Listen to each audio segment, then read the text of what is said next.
서로 축복하시죠. 은혜 받고 행복하세요. 오늘이 무슨 날인지 기억하시죠? 네, 한글 날입니다. 1443년 세종 25년에 한글이 만들어졌으니까 지금부터 575년이 됐습니다. 처음에 세종대왕이 한글을 만들게 된 그 이유가 참 감동적입니다. 그러니까 한글을 만들게 된 그 동기 자체가 애민사상입니다. 백성들을 향한 애끓는 사랑의 마음, 이제 그 마음에서 이 한글을 만들기 시작을 했고, 그래서 처음에 이제 반포를 하면서 그렇게 앞에다가 서론적으로 그렇게 써놓았어요. 나란 말이 중국과 달라 한자와 서로 통하지 아니하므로 우매한 백성들이 말하고 싶은 것이 있어도 제 뜻을 표현하지 못하고 있으니 이를 딱히 여겨 여기에 28자를 만들어 반포하노라. 그래서 누구든지 쉬이 읽기어 편하게 사용하기를 원한다. 이제 그것이 한글을 만든 목적입니다. 그러니까 문자를 만들어가는 기본적인 태도가 너무 성서적이에요. 그러니까 이 한글을 만들게 하신 분도 하나님이셔요. 참 기가 막힌 이 한글을 하나님이 우리에게 선물로 주셨는데, 그렇게 해서 이제 한글이 반포가 됐잖아요. 그러면서 바로 이 한글을 쓴 것이 아니라 그 당시에 기득권으로 가지고 있었던, 특히 이제 사대부 양반이 되겠죠. 이 모든 권력을 핵심에 쥐고 있는 이 지배층, 기득권층들이 이 한글 보급에 아주 인색했어요. 양반과 쌍놈의 그런 신분적인 계층의 차이도 있었겠고요. 우리는 당신들하고 다르다.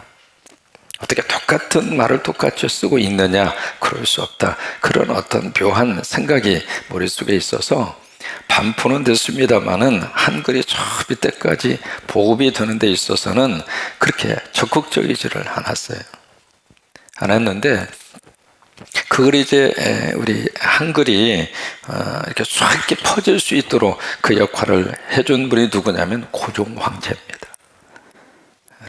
조선의 등불이 꺼져가는 그 마지막 그 왕의 자리에, 그 자리에 있으면서 이 고종 황제가 이 한글을 한국의 공식적인 언어로 그분이 반포를 하고 다시 한번 채택을 합니다. 앞으로 이 조선은, 앞으로 이 대한민국은 모든 언어를 한글로 한다. 그래서 공식적인 그런 것으로 고종 황제가 선포를 했고, 이제 그것이 한글이 저 밑에까지 뻗어가게 하는 하나의 좋은 계기가 됐던 거죠. 선교사님들이 이 한국에 오면서 두 가지 너무 깜짝 놀란 게 있었어요. 그 첫째는 일반적으로 모든 선교의 역사가 선교사님이 그 나라 들어가서 거기 가서 같이 살면서 언어를 익히면서 문화를 익히면서 그 나라를 배워가지고 성경을 그 나라 말로 번역을 해요. 이제 그렇게 해서 이제 그 번역된 성경을 나중에 보급을 하고, 이것이 일반적인 모든 선교의 역사인데, 한국은 이미 한국 사람이 성경을 한국말로 번역을 해놓은 거예요. 그래서 선교사님들이 한국에 들어올 때 한국말로 된, 조선말로 된 성경을 들고 선교 현장에 온 거예요. 여러분, 그런 역사는 한국밖에 없어요. 아주 독특한 역사를 가지고 있는 것이 이 한국의 선교적인 역사입니다. 두 번째로, 선교사님들이 한국에 와서 너무 깜짝 놀라는 것이, 미안해요, 거지도 한국말을 읽고 쓰는 거예요. 여러분, 미국 사람 하면 영어 잘한다고 생각하죠? 그래, 영어 잘해요. 근데 다 쓸 줄로 알죠? 안 그래요. 와, 미국의 문맹률이 14에서 15%입니다. 그러니까 영어를, 물론 이제 거지도 영어를 해서 벌어먹고 살죠. 그런데 그렇다고 영어를 말한다고 해서 영어라고 하는 그 문자를 자기 나름대로 표현력 있게 자기 이름 석자를 쓸 수 없는 사람이 5% 정도 돼요. 여러분, 세계적인 선진 국가라고 하는 그 나라도 그런 지경인데, 지금 한국의 문맹률은 얼마나 될 것 같아요? 놀라십시오. 0%. 지금은 거의 대부분 자기 이름 석자 다 씁니다. 그래서 이 한글의 우수성이라고 하는 것은 이미 우리들뿐만이 아니라 세계적으로 인정을 받고 있는 언어, 이것이 한글입니다. 대지라고 하는 그 작품을 쓴 펄벅 여사 기억하시죠?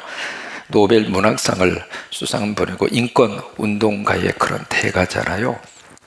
그 펄벅이라고 하는 그분이 한글에 대해서 그렇게 이야기를 해요. 세계에서 가장 단순한 글자이고 훌륭한 글자가 한글이다. 그러니까 단순하면서도 이게 언어가 복잡하기 시작하면은 이게 보통 머리가 복잡한 게 아니잖아요. 근데 단순하면서도 아주 훌륭한 글자, 그것이 한글이다. 그러면서 이 펄벅 여사는 그렇게까지 표현을 합니다. 세종대왕은 한국의 레오나르도 다빈치다. 그럼 중세기에 레오나르도 다빈치라는 천재 중에 천재가 있어요. 근데 한국의 레오나르도 다빈치가 누구인가? 세종대왕이다. 그렇게 이야기를 할 정도로. 미국의 세계적인 언어학자 가운데 게리 레드야드라고 하는 교수가 있습니다. 그 교수가 한글에 대해서 이렇게 이야기합니다. 비교할 수 없는 문자의 극치이고 세계에서 가장 진보한 언어다. 그게 한글이라고 하는 거예요. 여러분 이제 자부심을 좀 가지십시오. 얼마나 이 한글이 그렇게 세계적인 언어학자가 한글을 그렇게 평가할 정도로. 그 다음에 제레드 다이아몬드라고 하는 캘리포니아 대학의 교수가 있습니다. 그 교수가 이분이 이제 플리처상을 받을 정도의 실력 있는 그런 교수죠. 그 교수가 한글에 대해서 그렇게 이야기를 합니다. 한국인의 창조성과 천재성에 대한 가장 위대한 기념비적인 작품이 한글이다. 그래요. 아멘 할 만합니다. 이게 한국인의 창조성. 다시 말해서 머리가 뛰어나다 그 말이에요. 이게 전 세계적으로 IQ 검사를 하면 유태인보다도 10점에서 15점 높은 민족이 딱 하나 있습니다. 그 민족이 대한민국! 한국 사람입니다. 머리가 뛰어납니다. 참 기가 막힌 하나님의 축복이죠. 에릭 슈밋이라고 하는 구글 여러분 많이 보셨잖아요. 구글이라고 하는 그 회장이 슈밋이라고 하는 회장입니다. 그 회장이 무슨 얘기 하느냐면 대한민국이 IT 강국이 될 수 있었던 이유는 한글 때문이다. 여러분 자판을 통해서요 한글 표현되지 못하는 글자가 없습니다. 발음이든지 어떤 발음이든지 한글로 다 표기가 다 됩니다. 혹시 여러분 성씨 가운데 우리 한국에 성이 참 많잖아요. 그 성씨 가운데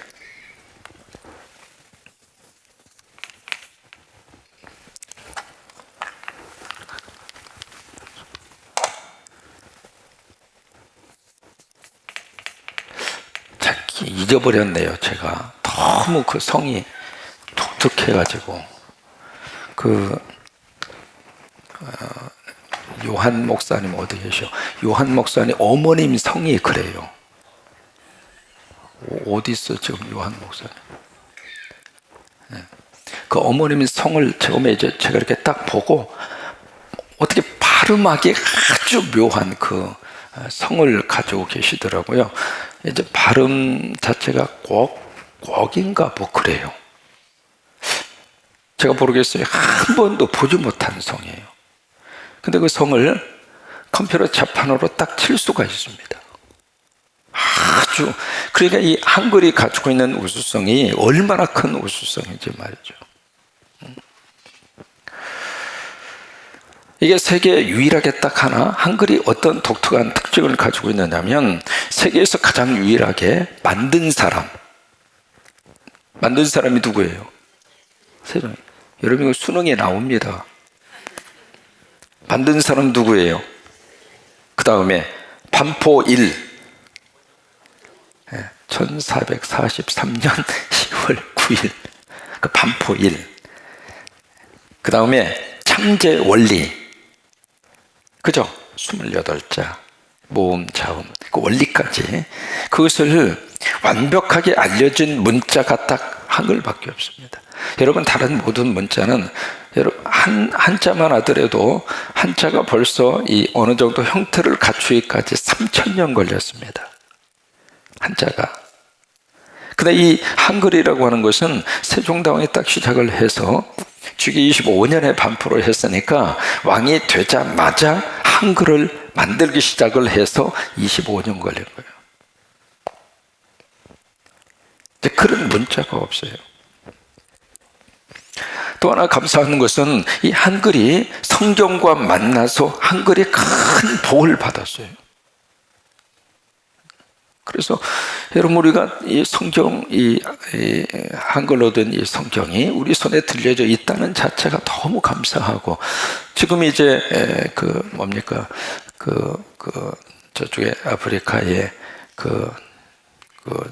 우리가 지금 성경 보급하는 그 일을 하고 있잖아요. 피그미 족을 위한 그 작업을 지금 하고 있는데, 여러분 그 성경 하나, 그분들 이름, 자기들 문자가 없으니까 한글로 표현하는 대로, 소리 나는 대로 그 피그미 족 자기들이 쓰는 그 소리를 한글로 문자화해서 그것을 성경으로 만들어서 보급하잖아요. 근데 이것을 1시간, 2시간 교육을 시켜보니까 금방 읽더라는 거예요. 그게 한글이 가지고 있는 우수성이에요. 하나님께서 한글을 통해서 더 귀하게 들어 쓰시기를 바라고, 또 이 귀한 문화적인 이 놀라운 언어를 하나님이 주셔서 너무 감사하고, 앞으로도 이 한글을 더 많이 사랑하며 더 많이 복음의 귀한 도구로 쓰임받게 되기를 주의 이름으로 축원합니다.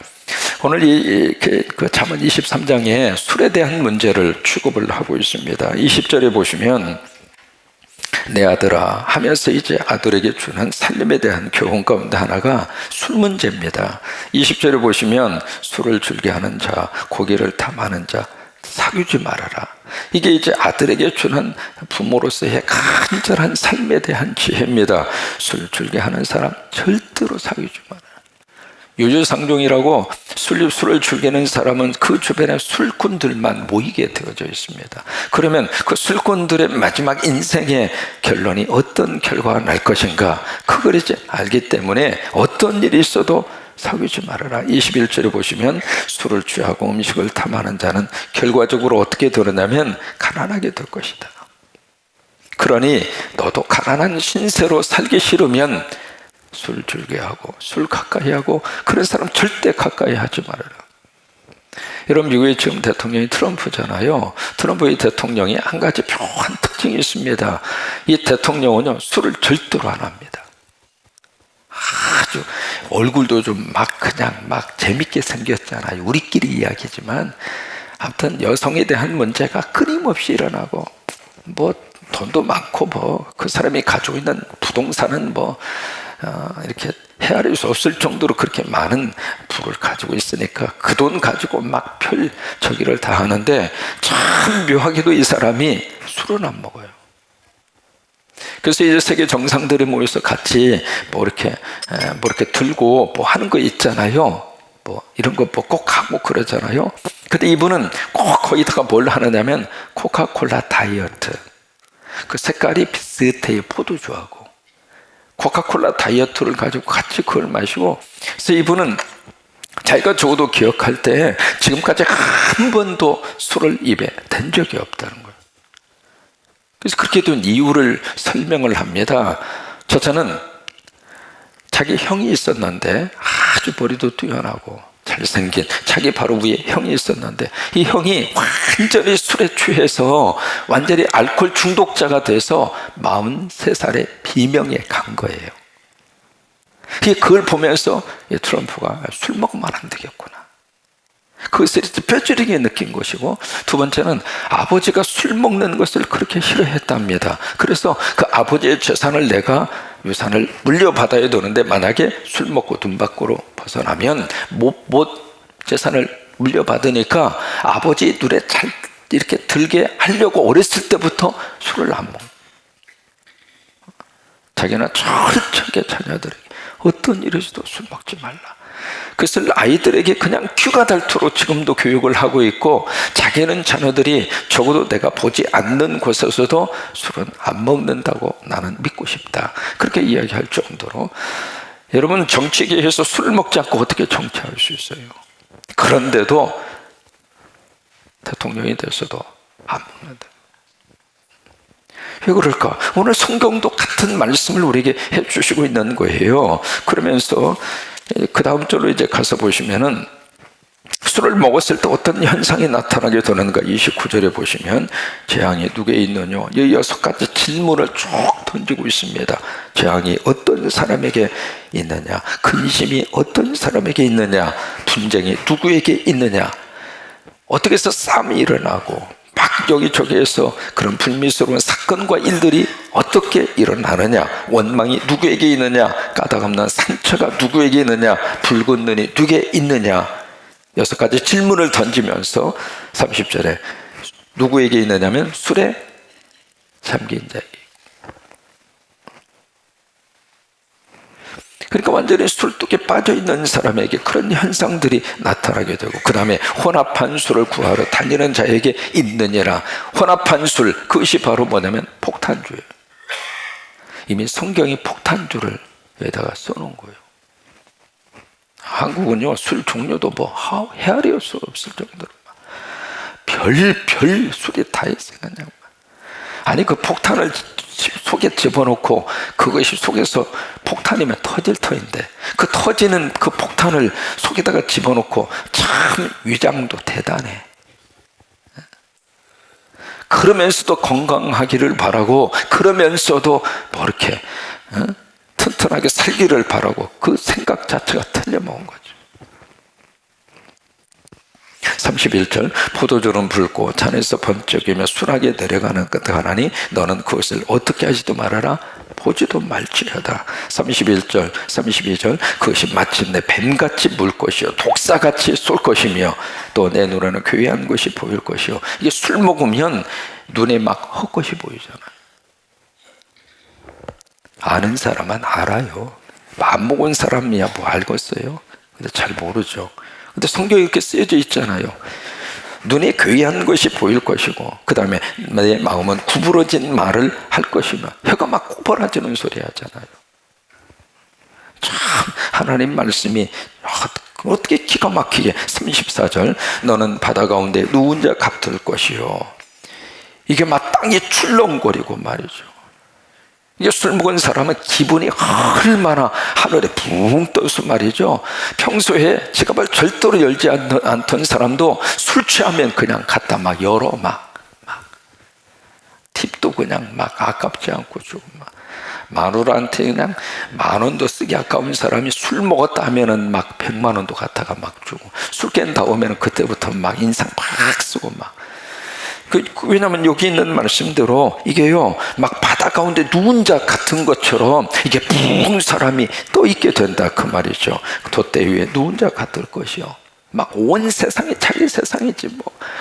와, 평소에 그렇게 말이 없고 과묵한 사람이 술 들어가면 그냥 큰 소리 팡팡 치면서. 35절 내가 스스로 말하기를 사람이 나를 때려도 나는 아프지 아니하며, 통증을 못 느낄 정도로 나를 상하게 하여도 내게 감각이 없도다. 내가 언제나 깰까 다시 술을 찾겠다 하리라. 이거 완전히 알코올 중독자죠. 다시 또 깨어나면 술 먹고, 깨어나면 술 먹고, 깨어나면 술 먹고. 그래서 하나님은 말씀하십니다. 에베소서 5장 18절 말씀, 술 취하지 말라. 이는 방탕한 것이니 오직 성령의 충만을. 한번 해보시죠. 오직 성령의 충만을 받으라. 술 때문에 생겨나는 인생의 폐단이 더 많은 거예요. 그래서 우리가 술이 뭐예요? 왼수잖아요. 술이 왼수. 술이 왼수. 교회 나온 지 얼마 안 된 성도가 이렇게 술을 이렇게 마시다가 마치 목사님이 가다가 그 모습을 본 거예요. 그래서 이제 다가가서 형제님 교회 나오고 신앙생활 하시면 이거 이제 절제하시고 이거 끊으시라고. 별로 이렇게 몸에도 안 좋고 이게 별로 이렇게 안 좋은 거라고. 그러니까 절대 이거 끊으시라고. 그러니까 이제 이 양반이 한 잔 들어간 거예요. 들어가서 건하게 쬐서 이미 혀가 영어 발음이 나오는 거예요. 이 혀꼬부라는 소리 아니 그런 말씀하지 마세요. 그래서 아니 왜 그래? 왜 아니 그런 말씀이 아니라 이제 형제님 신앙생활을 작정하셨으면 이거 절제하시고 끊으시고 신앙생활 그렇게 제대로 하시라고. 그러니까 이 사람이 하는 말이 참 사람이 자기한테 편리한 말은 금방 기억을 해요. 목사님 그때 그러셨잖아요. 내가 뭐라고 그랬는데요? 원수를 사랑하라고요. 그래서 나는 이 술이 왼수인데 이 왼수를 내가 지금 사랑하고 있는데 뭐 이거 가지고 왜 먹지 말라고 그러세요? 술이 왼수야.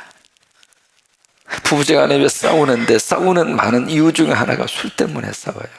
가정안에 형제지간에도 왜 술 때문에 싸워요? 이 술이 왼수. 언제 한번 말씀드렸죠. LA 다운타운에서 술집에서 이쪽에 젊은 층의 몇 사람이 술을 먹다가 너무 퍼마셔가지고 일어나다가 비틀하면서 옆에 있는 그 테이블로 꼬꾸라진 거예요. 근데 옆에 있는 테이블에 한 가닥 하는 그런 주먹이 3개에 그 그룹이 앉아서 먹다가 갑자기 여기서 한 사람이 쿡 하고 쓰러지면서 저희 테이블에 있는 것을 엎어버리니까 화가 난 거죠. 그게 시비가 붙어가지고요, 이쪽에 있는 사람 중에 한 사람이 이기지를 못하고 칼을 가져와서 그 자리에서 살인을 했어요. 그 짓을 해놓고 나서는 한국으로 도망가 버렸죠. 그러니까 그 주변에 있었던 한 테이블에서 같이 술을 먹던 그 사람 중에 가담이 좀 그 일에 많이 가담한 사람 한 사람을 범인으로 집보게 돼서 그 사람이 25년 형을 받고 지금 감옥에 있습니다. 그게 21살 때예요. 술이 왼수예요. 술이에요. 오늘 이 새벽에 하나님께서 말씀하시는 이것을 꼭 기억을 하고 술 취하지 말고, 그래서 오직 성령으로 충만한 우리 모두가 되시기를 주의 이름으로 축원합니다. 또 하나, 술 먹느냐 먹지 않느냐 그거 가지고 논쟁할 이유가 없어요. 이제 그 문제는 언제 한번 말씀을 드리도록 하겠고요. 술 먹고 올 장소는 교회밖에 없어요. 교회나 와야 인간 대접을 받지. 술 먹고 다른 데로 가봐요. 누가 인간 대접을 해요? 그렇다고 그래서 맨날 잡수시고 그냥 교회당 문 쾅 발로 차고 그냥 목사 나와봐 뭐 그 정도 가지는 않겠죠. 그러나 어쨌든 하나님께서 그분도 붙들어 주셔서 하나님의 사람으로, 마침내 성령의 충만한 사람으로 하나님의 쓰시게 되기를 주의 이름으로 축원합니다.